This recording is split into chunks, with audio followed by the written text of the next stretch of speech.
Hey guys, welcome back to C Squared Artistry. My name is Candace Claiborne and thank you so much for watching today's video. I wanted to share this with you guys because it's something that I have been experiencing all day long. My husband is out of town and today is my first day being alone in quite a while. I haven't been by myself in a very long time. And I'm just used to being around people. I grew up in a large family, and even in college, there were 2 years that I lived by myself, but the rest of my life outside of that, I've always been in the house with somebody. And even most recently, my mom and my sister were here this past weekend helping us to decorate and just get everything put together and settled. And so today's my first day being alone. With that being said, there are a few things that I started noticing and recognizing, and I wanted to be really intentional with how I spent my day. The first thing is, as I was spending time with the Lord this morning, just in prayer and devotion, reading the Bible, meditating, I realized that there were so many different thoughts that were coming in and out of my head that I needed to really be very focused, and I needed to really take authority and speak to myself. I really needed to be very intentional about where I was allowing my thoughts to go.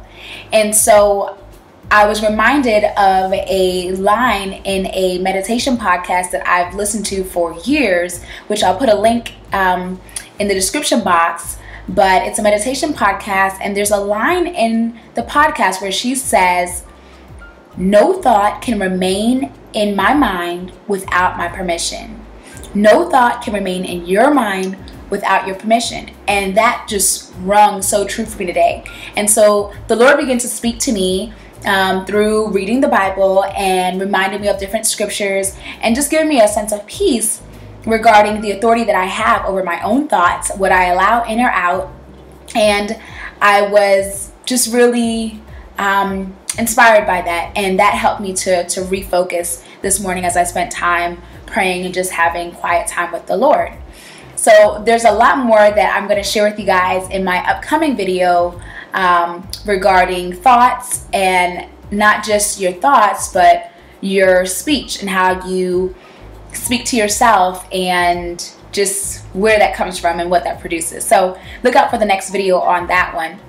But for now, I wanted to just touch a little bit on what it looks like to focus, and unfortunately the challenges that you and I probably face if you're anything like me or just a human being living in the year 2015, you probably are challenged with this very thing. Chances are you're probably experiencing it right now. Yep, right this second. You are multitasking, I bet. Whether you're watching this video on your phone or on your laptop, computer, did you just check Instagram? Were you on Facebook?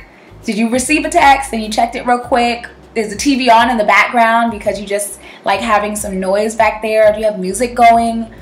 There's so many different things. You could just actually have kids and the family and a dog and all this stuff, but you're probably multitasking. Multitasking is something that is often praised and really highly appreciated in our culture, and I think there's a place for multitasking. There's certain fields and positions that really require you to be able to multitask. Are you a contractor and maybe you do a lot of you work with a lot of vendors, or you're an event planner, and so you're always doing multiple things. Even maybe you're a mom or a wife or a caretaker, and you just have many things to do, and so it comes in handy, but it's not good to do it all the time. And I am guilty of this. I do it all the time, and this can really hurt your relationships sometimes, whether it's you're out with your friends at dinner and you're all on your phones, or you really need to focus and prepare for work or an interview, or you're studying and you're distracted. So I'm guilty of it as well. Or you're driving and you're texting. I mean, today I felt so convicted because I was getting ready to send a picture and to post a picture, and I was like, oh my gosh, let me pull over because I'm not trying to get in no accident. Either pull over if you're in the neighborhood, pull over if you really want to post a picture that bad, or just wait until you get home, you know. I'm speaking to myself, so I hope nobody feels like, you know, condemned or anything, because it's not meant to do that, to cause you to feel bad, but really just to just say, you know, hey, I need to be more intentional about focusing. So a few things that I wanted to mention, in addition to the quote from the podcast that no thought can remain in your mind without your permission, I wanted to encourage you guys to think about what it looks like for you to be very present and what it looks like for you to be very focused and quiet in your life. Where are the spaces and places in your life where you can freely, I mean freely, guilt-free, have quiet, be in the quiet? It's uncomfortable, it's hard, it can feel awkward, especially if you live by yourself. And to my point earlier about my husband being out of town and me being alone today for like one of the first times in a long time, my goodness, it is so tempting to just want to have everything on, just to have some type of noise and sound, to not feel by myself, although I am, like, I'm literally by myself.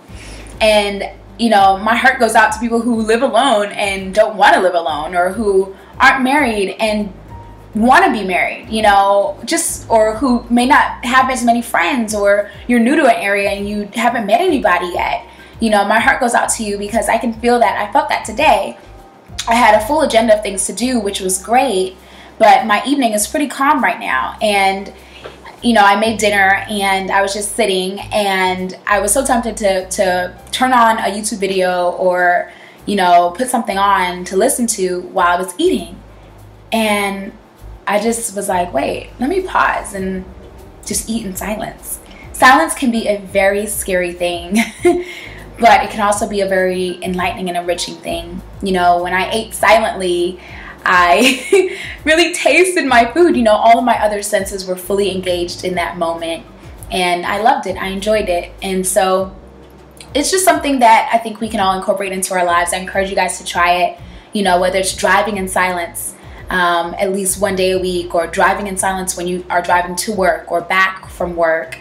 You know, if you're in the car with somebody, don't be on your phone. You know, I am talking to myself. You know, if you're out to dinner, be just fully present.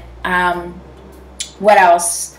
You know, go to sleep in silence. Sometimes we have to have music on or things to help us sleep. I'm like that too. But if you don't have to, and if it's just part of your, you know, you just do it, try not to do it. Or, you know, eat in silence, or read, like whatever it is that you're doing that you typically would turn something on as a filler for noise, or as a filler to just feel like you're not alone.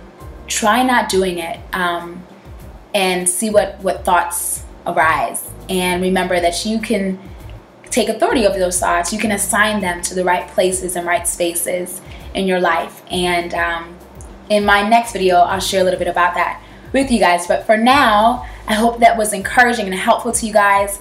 You know, really give attention to focusing and doing some things in silence so you can hear your thoughts, you can properly place them, and you can be fully present in whatever you're doing in the moment. So that's it for me. I'm actually off to my new favorite yoga studio. I've never been a yoga person, really. I've gone like once or twice, but I visited a yoga studio right down the street from my house here in Tempe, Arizona, and I love it. I love it, love it, love it. It was so good, and so I've been craving to go back again, and so I'm going back this evening. So that's why I kind of look a little, you know, casual, if you will. But so I'm headed there. So I hope you guys have a great day, and I will talk to you. I always say I want to see you, but I will talk to you in my next video. Be sure to follow me on Instagram at C2art and at Candace Clay too. If you want to see some of my daily life kind of posts, you can see that there. All right, guys, have a great day. Bye-bye.